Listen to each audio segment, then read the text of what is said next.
அகிலம் டிவி நேயர்களுக்கு வணக்கம். இன்றைய பிரதான செய்திகள். முதலில் தலைப்புச் செய்திகள்.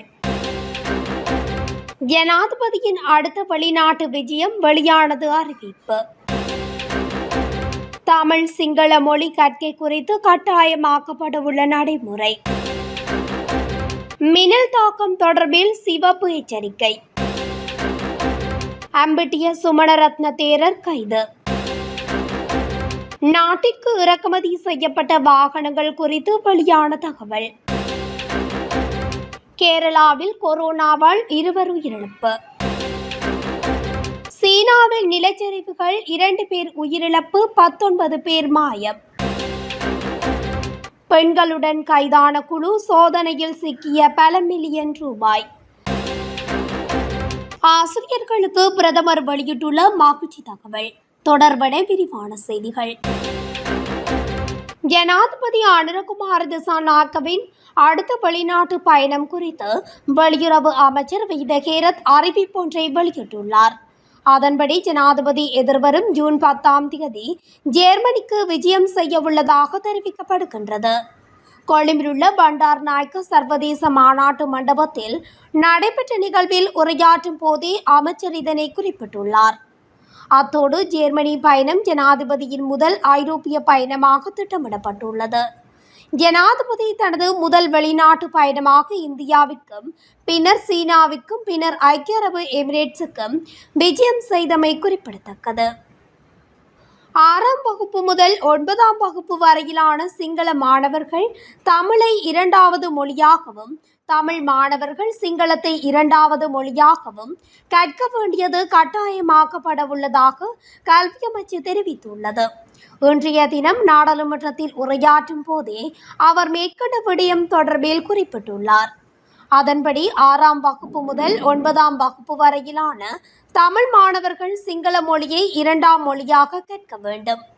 அதேவேளை 6ஆம் வகுப்பு முதல் 9ஆம் வகுப்பு வரையிலான சிங்கள மாணவர்கள் தமிழ் மொழியை 2ஆம் மொழியாக கற்க வேண்டும்.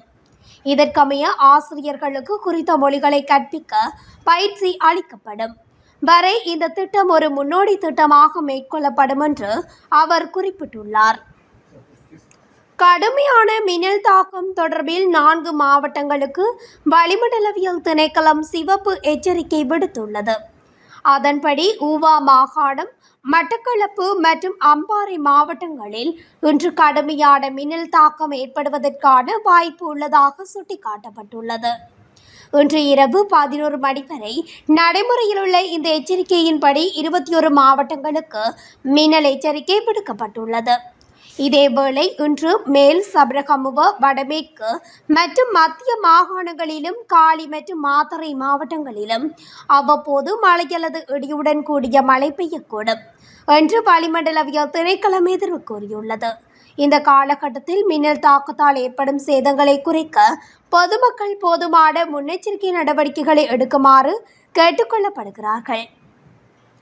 மட்டக்களப்பு ஸ்ரீ மங்களராமய விகாரையின் விகாராதிபதி அம்பிட்டிய சுமணரத்ன தேரர் கைது செய்யப்பட்டுள்ளார். அம்பாறையில் வைத்து அவர் இன்றைய தினம் கைது செய்யப்பட்டுள்ளதாக தகவல் வெளியாகியுள்ளது. அம்பாறை உகன போலீஸ் நிலையத்தில் போலீசாரின் கடமைக்கு இடையூறு விளைவித்ததாகவும் குழப்ப நிலையை தோற்றுவித்ததாகவும் தெரிவித்து சுமணரத்ன தேரர் கைது செய்யப்பட்டுள்ளமை குறிப்பிடத்தக்கது. இலங்கையில் இறக்குமதி தடை நீக்கப்பட்டதில் இருந்து இதுவரையில் $200 மில்லியன் பெறுமதியான வாகனங்கள் இறக்குமதி செய்யப்பட்டுள்ளன. இலங்கை மத்திய வங்கி இதனை தெரிவித்துள்ளது. அத்துடன் இதுவரையில் $450 மில்லியன் கடனுறுதி கடிதம் விநியோகிக்கப்பட்டிருப்பதாக இலங்கை மத்திய வங்கியின் ஆளுநர் தெரிவித்துள்ளார். 2025ஆம் ஆண்டு வாகன இறக்குமதிக்கு $1 பில்லியன் ஒதுக்குவதாக அரசாங்கம் ஏற்கனவே அறிவித்திருந்தமை குறிப்பிடத்தக்கது. கடந்த சில நாட்களாக இந்தியாவில் பல்வேறு மாநிலங்களிலும் கொரோனா தொற்று பரவி வரும் நிலையில் கொரோனா தொற்றால் கேரளாவில் 2 உயிரிழந்துள்ளதாக கூறப்படுகின்றது. கேரளாவில் கொரோனா பாதிப்பு எண்ணிக்கை நாளுக்கு நாள் அதிகரித்து வரும் நிலையில் கடந்த 2 நாட்களில் கேரள மாநிலத்தில் கொரோனாவால் பாதிக்கப்பட்டவர்களின் எண்ணிக்கை 182 உயர்ந்துள்ளது. கொரோனாவால் பாதிக்கப்பட்டு திருவனந்தபுரம் வைத்தியசாலையில் சிகிச்சை பெற்று வந்த ஆண்கள் இருவர் உயிரிழந்துள்ளதாக தெரிவிக்கப்பட்டுள்ளது. கேரளாவில் 2020ஆம் ஆண்டு முதல் தற்போது வரை கொரோனாவால் உயிரிழந்தவர்களின் எண்ணிக்கை 72,141ஆக அதிகரித்துள்ளது. கொரோனாவால் உயிரிழந்த 2 நபர்களுக்கு ஏற்கனவே இதய நோய் உள்ளிட்ட உடல் நல பாதிப்புகள் இருந்ததாக கூறப்பட்டுள்ளது.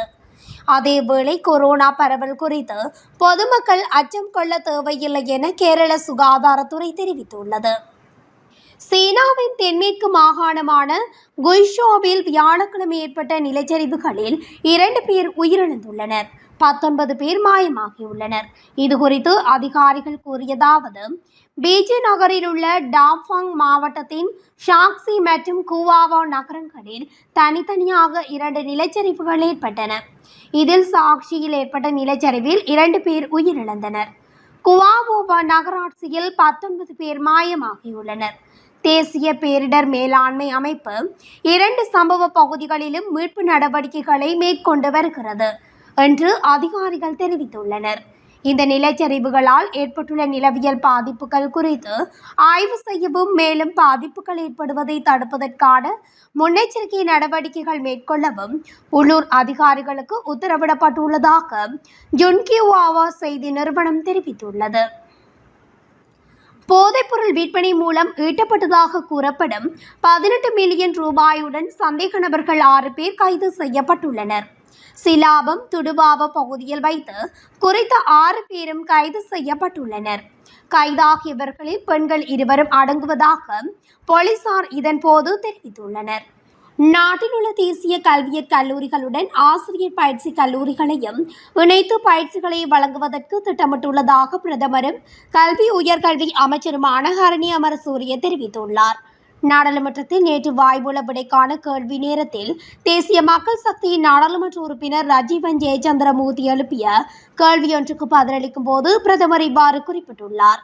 நாடளாவிய ரீதியில் 8 ஆசிரியர் பயிற்சி கல்லூரிகள் உருவாக்கப்பட்டுள்ளன. கிராகம ஆசிரியர் பயிற்சி கல்லூரி பேராதனை பல்கலைக்கழகத்துடன் இணைக்கப்பட்டு 150 பேருக்கு அங்கு பயிற்சிகளை வழங்குவதற்கு நடவடிக்கை எடுக்கப்பட்டுள்ளது.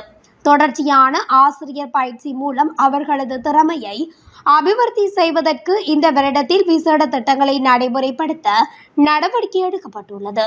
தேசிய கல்வியற் கல்லூரிகளுடன் ஆசிரியர் பயிற்சி கல்லூரிகளையும் இணைத்து பயிற்சிகளை வழங்குவதற்கு திட்டமிட்டுள்ளோம். அந்த வகையில் 2175 பயிற்சியாளர்களை இணைத்து பயிற்சிகளை வழங்க திட்டமிட்டுள்ளோம். சம்பந்தப்பட்ட பயிற்சி நிறுவனங்களின் விடுதி வசதிகளை அதிகரித்து அவர்களுக்கு தேவையான வசதிகளை வழங்கும் வகையில் இம்முறை வரவு செலவு திட்டத்தில் நிதி ஒதுக்கப்பட்டுள்ளது என தெரிவித்துள்ளார். இத்துடன் அகிலம் டிவியின் பிரதான செய்திகள் நிறைவடைகின்றன.